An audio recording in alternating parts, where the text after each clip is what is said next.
আসসালামু আলাইকুম রহমতুল্লাহি ওবরকাতুহ।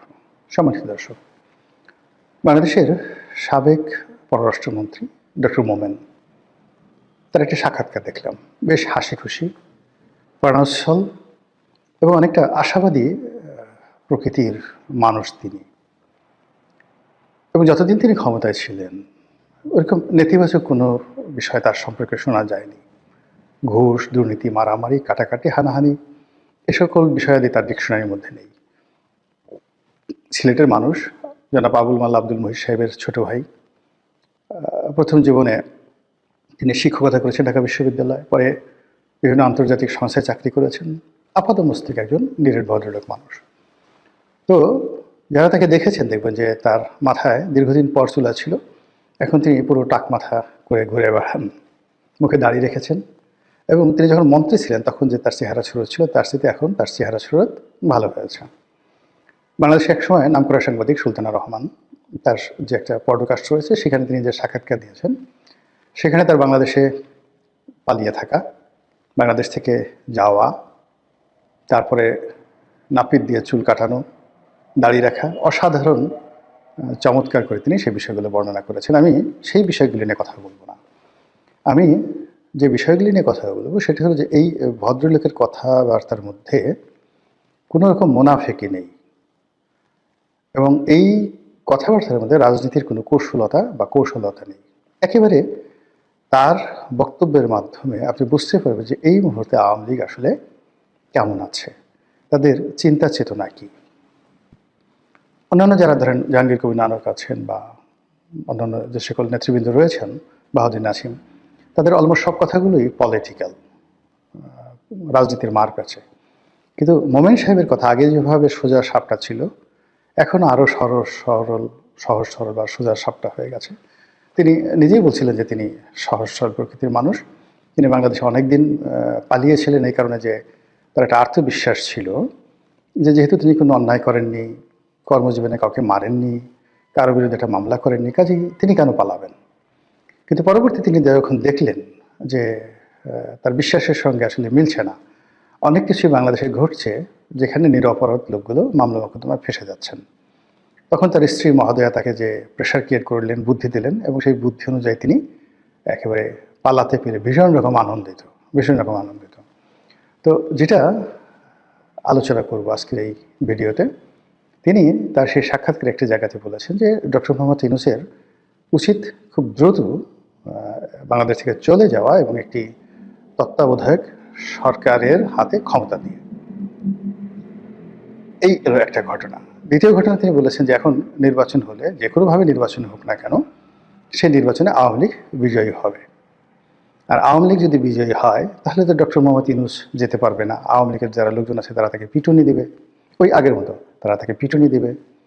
এই যে কথাগুলো, এই কথাগুলো নিয়ে মূলত আমার একটা, যাকে বলা হয় নতুন ক্যালকুলেশন, সেটা হলো আওয়ামী লীগের যত লোকের কথাবার্তা আমি শুনেছি বা যত লোকের সঙ্গে আমার পরিচয় আছে, কথাবার্তা হয়েছে, একজন সিঙ্গেল লোক আমি পেলাম না যারা মানে গত 15 বছরের কোনো কর্মকাণ্ডের জন্য শেখ হাসিনাকে দায়ী করেন। কেউ নাই। তারা সবাই দায়ী করেন, যেমন সালমান এফ রহমানকে দায়ী করেন, আনিসুল হককে দায়ী করেন, ওবায়দুল কাদেরকে দায়ী করেন, অন্যান্য যারা দলের মধ্যে দুর্নীতি করেছেন তাদেরকে দায়ী করেন। কিন্তু শেখ হাসিনা, শেখ রেহানা, জয়, পুতুল, তাদের সম্পর্কে একটা সিঙ্গেল শব্দ আজ পর্যন্ত কেউ করেননি। 2 নম্বর হলো যারা পালিয়েছেন, সব কিছু হারিয়েছেন, এটা নিয়ে তাদের কোনো আফসোস নেই। তারা খুব দ্রুত ফিরতে চান। আর এই ফেরার জন্য তারা এক বুক আশা নিয়ে বসে আছেন। আর তাদের যে মিনতি, তাদের যে আকুতি, সবই আওয়ামী লীগকে নিয়ে, সবই শেখ হাসিনাকে নিয়ে। দরকার হলে 10 বছর পরে থাকবেন। আমি অনেককে বলি যে আপনি তো 20 বছর আগে ফেরত আসতে পারবেন না। তখন বলে হয়তো মরেই যাব, 20 বছর তো বাঁচবো না। কিন্তু তাই বলে একবারও শেখ হাসিনাকে, বঙ্গবন্ধুকে, আওয়ামী লীগকে গালি দিয়েছে এরকম কোনো লোককে আমি এখন পর্যন্ত পাইনি।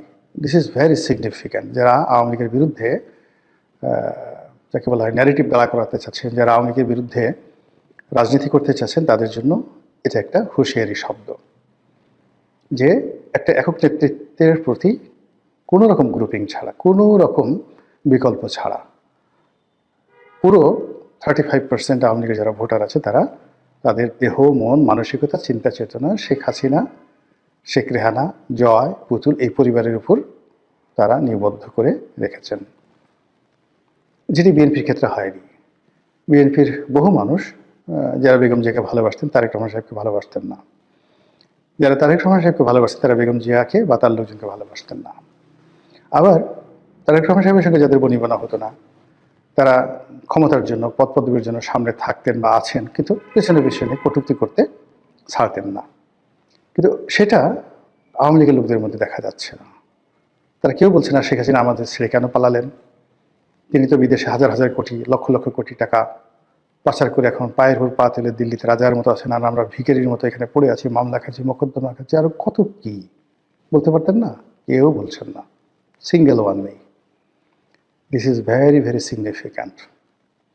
থার্ডলি হলো যে শেখ হাসিনার দৃঢ়তা, আপনি এটিকে কনস্ট্যান্ট বলতে পারেন ইংরেজিতে, এবং কনসিস্টেন্সি, মানে তিনি যে কথাগুলো বলছেন সেই কথার উপরে তিনি স্থির আছেন, ফ্লাকচুয়েট করছেন না।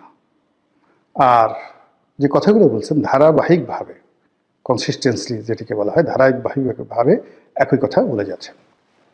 আমরা আশা করেছিলাম যে তিনি বিএনপির সঙ্গে একটা সমঝোতার চেষ্টা করবেন, তারেক রহমান সাহেবের সম্পর্কে ইতিবাচক কথাবার্তা বলবেন, কিন্তু যে না, ওই যে তারেক রহমান সাহেবের আম্মা মারা যাওয়ার পর তার প্রতি যে শোক জানিয়েছেন বা তার সঙ্গে কথা বলেছেন বলে আমরা যেটা শুনেছি ওই পর্যন্তই। কিন্তু এরপরে আবার তার যে রাজনীতির চিরাচরিত আক্রমণাত্মক ট্রেন্ড, সেই জায়গাটিতে তিনি আছেন। তারেক রহমান সাহেব ব্যাপক পরিবর্তন হয়েছেন, সুন্দর করে কথা বলছেন, শালীনভাবে কথা বলছেন, পরিমিত বোধ রাখছেন, কাউকে আক্রমণ করছেন না, কারো প্রতি কোনো অভিযোগ দায়ের করছেন না, কারো বিরুদ্ধে কোনো নেতিবাচক মন্তব্য করছেন না, তার মতো করে তিনি কাজ করে যাচ্ছেন। কিন্তু শেখ হাসিনা সেটা না। অর্থাৎ তারেক রহমান সাহেবকে যারা বিভিন্ন রকম নেতিবাচক আলাপ আলোচনা করতেন তার সম্পর্কে, তাদের বক্তব্য হলো যে তাদের নেতার ব্যাপক পরিবর্তন হয়েছে। কিন্তু শেখ হাসিনার একেবারে ঘোরতর শত্রু যারা আছে তারাও বলতে পারবেন না যে শেখ হাসিনা তার অতীত যে কর্মকাণ্ড বা চরিত্র বা তার যে ভাবমূর্তি, অভিব্যক্তি, কোনো জায়গা থেকে এক সুতা, 1 সেন্টিমিটার বা 1 মিলিমিটার তিনি মানে নিজেকে পরিবর্তন করেছেন। তিনি আগের মতোই আছেন। কারণটা কি? কারণটা হলো যে তার কাছে এখনো মনে হচ্ছে যে শি ওয়াজ রাইট, তাকে অন্যায়ভাবে হটানো হয়েছে। দ্বিতীয়ত, তিনি যে রাইট বা তিনি সঠিক পথে ছিলেন, কারণ হলো যে তার সরকার টানা 15টি বছর এই দেশটা পরিচালনা করছে, আর এই সরকার এত সব বুদ্ধিজীবী নিয়ে, এত সব দেশি বিদেশি বান্ধব নিয়ে, আমেরিকার সমর্থন নিয়ে 17 মাসে 17 বালতি পানি খাওয়ার পরেও কোনো কিছুতেই তারা কুল কিনারা পাচ্ছেন না। তো সেক্ষেত্রে শেখ হাসিনা এই জিনিসগুলো দেখে মনে হচ্ছে যে তিনি হয়তো রাইট আছেন। এই যে আমি এখানে যে শব্দটি ব্যবহার করেছি, শেখ হাসিনার মোনাজাত, মোনাজাত মানে ডিজায়ার, তিনি কি প্রতিজ্ঞা করেন, তিনি কি ডিজায়ার করেন, কি আশাবাদ ব্যক্ত করেন, কি প্রার্থনা করেন।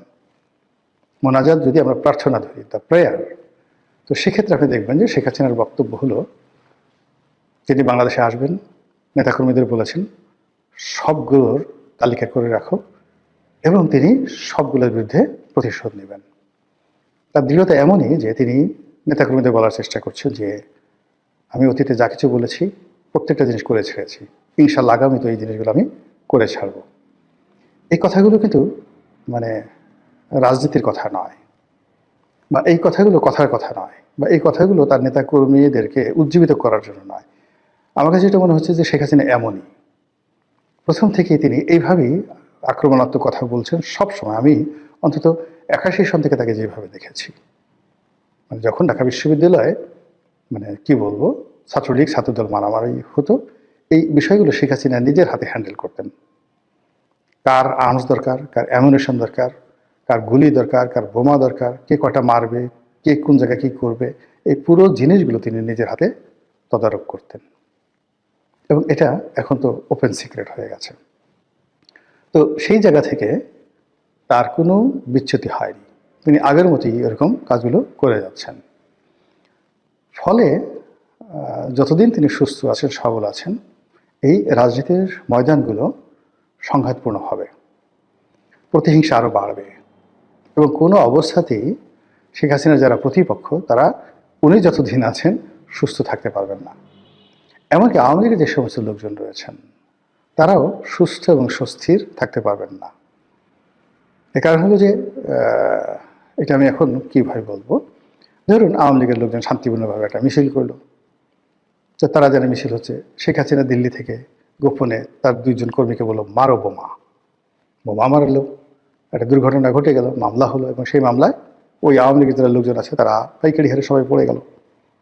এবং এই ঘটনা বিএনপির ক্ষেত্রে হয়েছে, হয়তো স্যাবোটাজ করা হয়েছে বা বিএনপির কোনো নেতা করেছেন, কিন্তু মির্জা ফখরুল শুধু একটার পর একটা আসামি হতেই আছেন।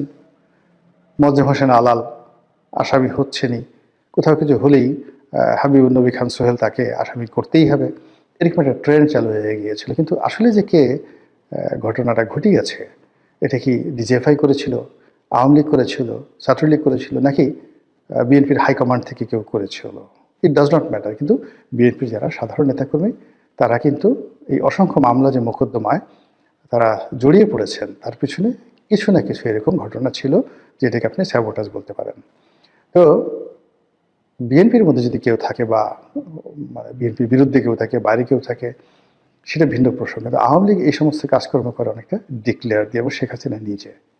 তো কাজেই সামনে যে রাজনীতিগুলো আসছে সেই রাজনীতিতে কতটা প্রতিহিংসা হতে পারে, সেই রাজনীতিতে কতটা যাকে বলা হয় অবিশ্বাস, অনাস্থা থাকতে পারে, আশা করি আপনারা বুঝতে পেরেছেন। মহান আল্লাহ আমাদের সবাইকে হেদায়েত দান করুন এবং হেফাজত করুন। আসসালামু আলাইকুম ওয়া রাহমাতুল্লাহি ওয়া বারাকাতুহু।